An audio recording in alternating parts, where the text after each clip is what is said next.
Welcome back, Focus Learners. I am beyond excited to dive straight into what might literally be the ultimate workspace upgrade we've looked at lately. In today's explainer, we are breaking down the exact specifications and the tech behind the Tobin 1 MacBook docking station. If you're someone who demands absolute peak productivity from your setup and you love seeing complex tech explained simply, you're going to want to pay close attention to this one. Because let's just be honest for a second. Are you completely tired of living the dongle life? You know exactly what I mean, right?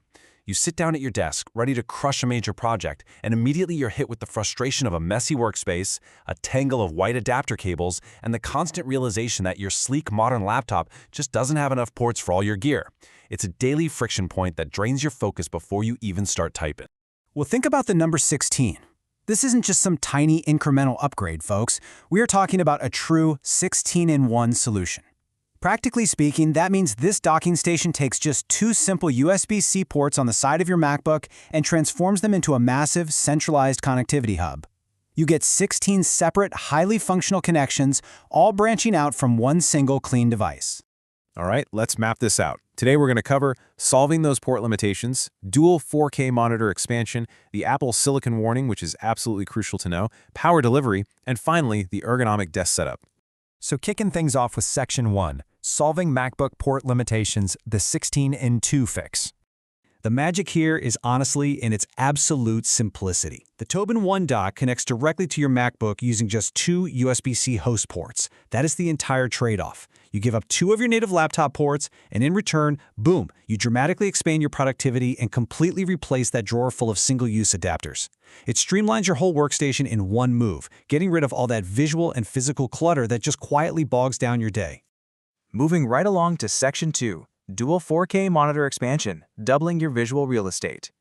Now, for a lot of you creative pros or heavy multitaskers out there, doubling your screen space is exactly why you're looking for a premium hub in the first place. If you're editing video, designing, or just juggling a dozen spreadsheets, this capability is going to sound amazing. You get two HDMI ports pushing up to 4K resolution at a buttery smooth 60 Hz. No lag, no stuttering. You can run simultaneous dual 4K monitors using HDMI 1 and HDMI 2. Plus, there is actually a VGA port included. And you might wonder, why VGA today? Well, it brilliantly mirrors HDMI 2, making it the perfect legacy backup for when you inevitably have to walk into a conference room and use an older office projector. Which brings us to Section 3, the Apple Silicon warning. This is a crucial compatibility check. Okay, pay close attention here because this is going to save some of you a massive headache. Apple handles external monitors incredibly uniquely depending on the exact chip inside your machine. Let's break this down. The newer M4 and M5 chips, plus any Pro or Max versions of the older chips, are totally fine. Native dual monitors work flawlessly. You plug the dock in, and you instantly have two extended displays. But there is a very important exception for the base models. Yeah, the fine print really matters here. Base model M1, M2, and M3 MacBooks are fundamentally hardware limited by Apple. If you own a laptop with one of those base chips, this dock, or really any standard native dock, will only give you one external monitor extension. The second screen will just mirror the first one. If you want true dual extended monitors on a base M1, M2, or M3, this specific dock isn't your answer. You would actually need a DisplayLink dock that uses special software drivers to bypass Apple's hardware block. So knowing exactly what chip is inside your Mac is absolutely essential before you upgrade. All right, Section 4, Power Delivery and Connectivity, or as I like to call it, the engine room.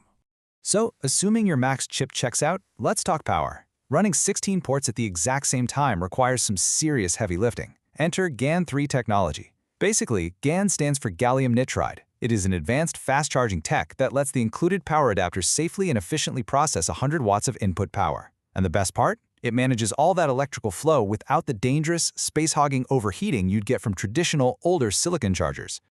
And here is the magic number, 87 watts. The GaN3 charger powers the dock's internal components and safely passes a steady, dedicated 87 watts directly into your MacBook. Why does that matter for your daily life? Because it means you can literally unplug your original white Apple charger, wrap it up, toss it in your travel bag, and just forget about it. This one desk station handles the whole shebang.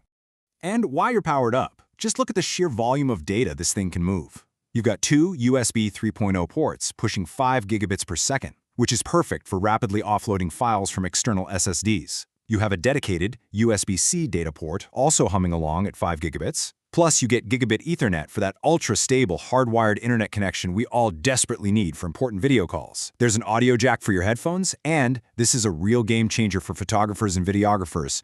Dual SD and micro SD readers that actually support simultaneous reading and writing. An absolute time saver. Now hold on a second. I want to highlight something that might seem weird at first glance. Those two older USB 2.0 ports. You're probably thinking, why use older tech on a premium modern dock? Well, it's actually a brilliant design choice. Fast USB 3.0 ports are notorious for emitting frequencies that mess with 2.4 GHz wireless mice and keyboards. It causes that horrible cursor lag. By giving you dedicated 2.0 ports to plug in your wireless receivers, Tobin completely eliminates that stutter. It is literally a lifesaver for creatives. Okay, final section, number 5, the ergonomic desk setup, reclaiming your space. Because, let's be real, all these amazing internal specs are pretty useless if the physical device just turns your desk into a tangled disaster zone. Reclaiming your physical space is half the battle for mental focus, and this is where the design really shines. It actually doubles as a vertical laptop stand. Think about what that does for your desk real estate. You can just slide your MacBook in vertically, close the lid, run your dual monitors, and neatly route all 16 of those potential cables through this one clean command center tucked away at the edge of your desk. It instantly declutters your workspace. Which brings us to the end of today's explainer, and I want to leave you with a provocative question to chew on. Is your current desk setup holding back your best work? Seriously, take a hard look at your workspace right now. If it's a messy maze of adapters, limited ports, and cables just pulling at your attention, this structured 16-in-2 solution might be exactly what you need to finally unlock your peak productivity. Thank you so much for joining me to break this all down. Keep learning, keep organizing, and I'll catch you on the next one.